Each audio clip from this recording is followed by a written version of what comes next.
What's up, everyone? This is Josh Rubin from East West Healing. Today I want to talk about how to meet your metabolic needs. The difference between log fuel and liquid fuel. But before we jump in and get started, like this video, show us a little support. Don't forget to hit that subscription button and notification button, because every single Wednesday when we put out a video, you will get notified. Let's jump in, and always thank you for the support, right? Thank you for the support. We love doing this. We love sharing this information, and that's why we do it.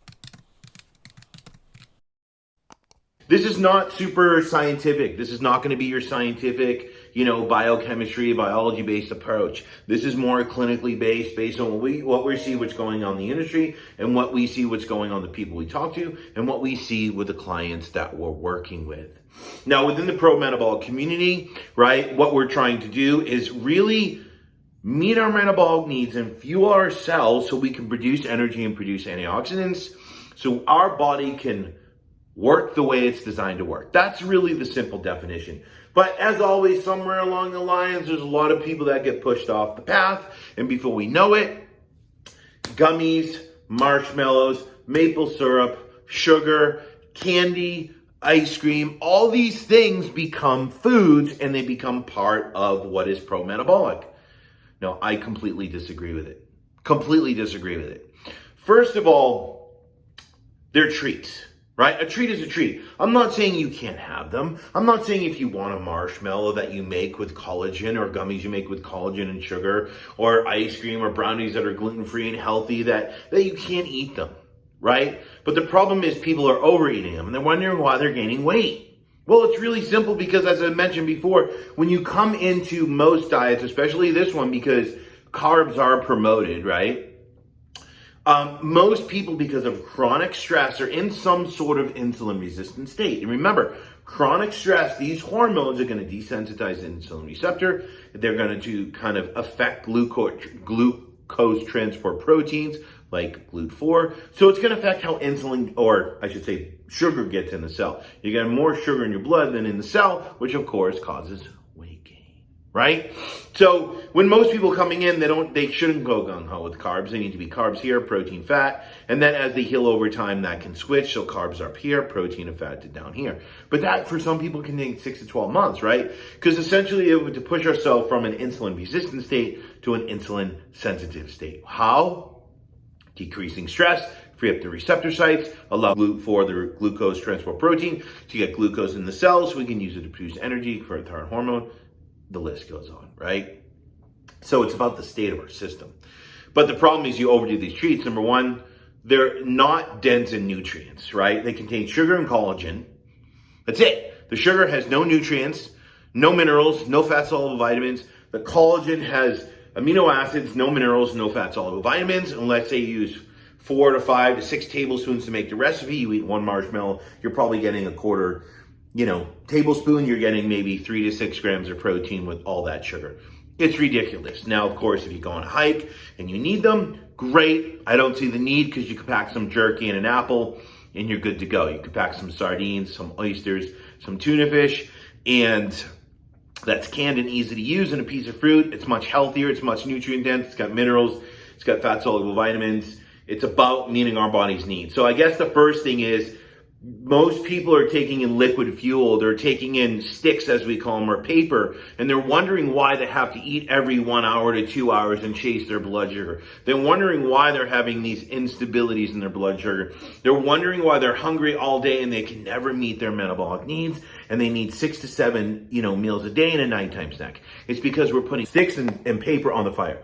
We're using gummies, we're using candy, we're using ice cream, we're using brownies as foods, or glasses of orange juice and glasses of milk.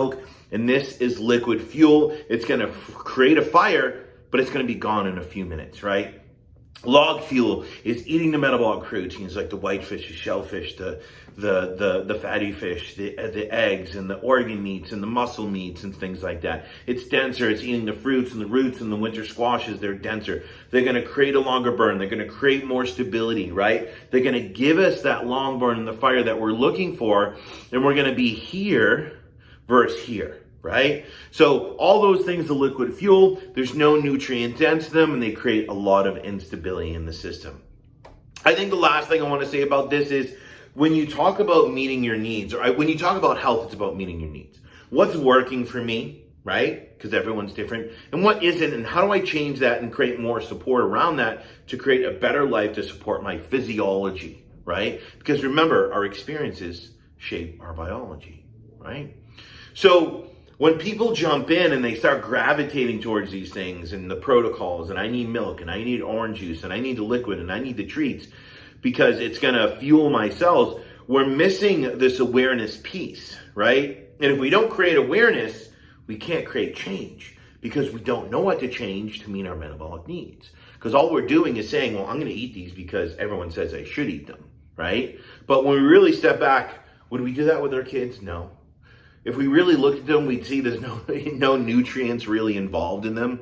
They're treats. We can have them occasionally if we're eating a balanced, diet, a healthy diet or nutrition, and we're living a balanced life. It's like the last thing you want to do if you're insulin resistant is to use ice cream or gummies or brownies or any of these things as a snack. It's just going to blow up the system and perpetuate the issues that you're struggling with. So it's about creating awareness and saying, what do I need? What really works for me? And if we really sunk into our body and saw that, we go, these gummies really don't work for me. I'm hungry an hour later. Or the marshmallows don't work. Or if I need ice cream every night before bed, maybe how I'm living during the day and how I'm eating during the day is not creating stability to meet my needs, so I have to chase it at night. Right? So we have to create this awareness. So don't get caught in this illusion that health and pro-metabolic eating is just about sugar, because it's not. It's about nutrients. It's about minerals. It's about energy to fuel the cells so we can produce energy. But sugar is not the only thing that does that, right? Remember, there's a difference between eating a meal with nutrients and minerals and fat-soluble vitamins that's dense to fuel the fire, so you have to attend to it again, attend to it, versus chase it if you're throwing sticks and paper on it, which is all these treats that I talked about. Hopefully this makes sense. Hopefully you sit down and go, oh my God, this does. Let me back off a little bit. Let me create more stability, right? As always, if you have any questions, put them in the comments below. Appreciate you all.